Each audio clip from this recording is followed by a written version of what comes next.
আজকে হলো রথ। তো এখন আমি দাঁড়িয়ে আছি আসানসোলের বুধা ময়দানে। আর এবছর হবে 3টে রথ। তো সামনে 2টো রথ দাঁড়িয়ে আছে দেখতে পাচ্ছেন, আর ওই দেখুন দূরে একটা রথ দাঁড়িয়ে আছে। তো এখন রথগুলো সাজানোর কাজ চলছে।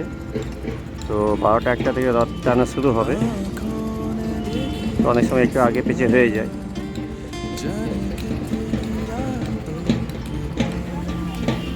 এবং বুধা মাঠ থেকে শুরু করে শেষ হবে আসানসোলের পোলো গ্রাউন্ডে।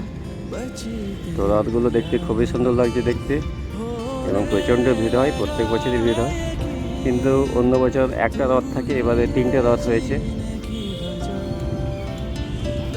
এই দেখুন 2টো রথ ওখানে নিয়ে চলে গেল, এবারে 3 নম্বর রথটাকে নিয়ে যাবে। তারপর ওখানে গিয়ে হয়তো সাজাবার কাজগুলো চলবে। এবং 12টা 1টা নাগাদ রথযাত্রা শুরু হবে এবং পোলো গ্রাউন্ডে গিয়ে শেষ হবে।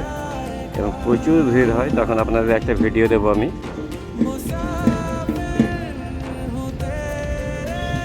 এই রথটা দেখতে খুবই ভালো লাগছে। ওই রথগুলো আপনাদের আরেকবার দেখিয়ে দিচ্ছি কাছে গিয়ে।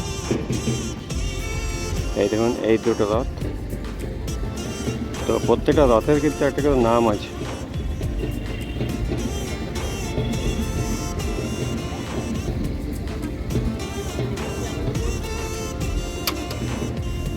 এই রথটার নাম আছে দর্পদলন।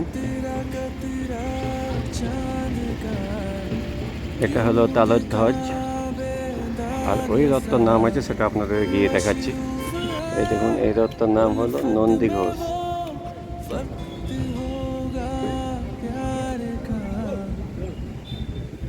তো যখন রথযাত্রা শুরু হবে তখন আপনাদের আরেকটা ভিডিও দেব।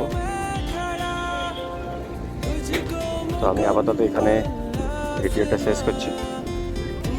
ধন্যবাদ, সবাই ভালো থাকবেন এবং শুভ রথযাত্রা সবাইকে।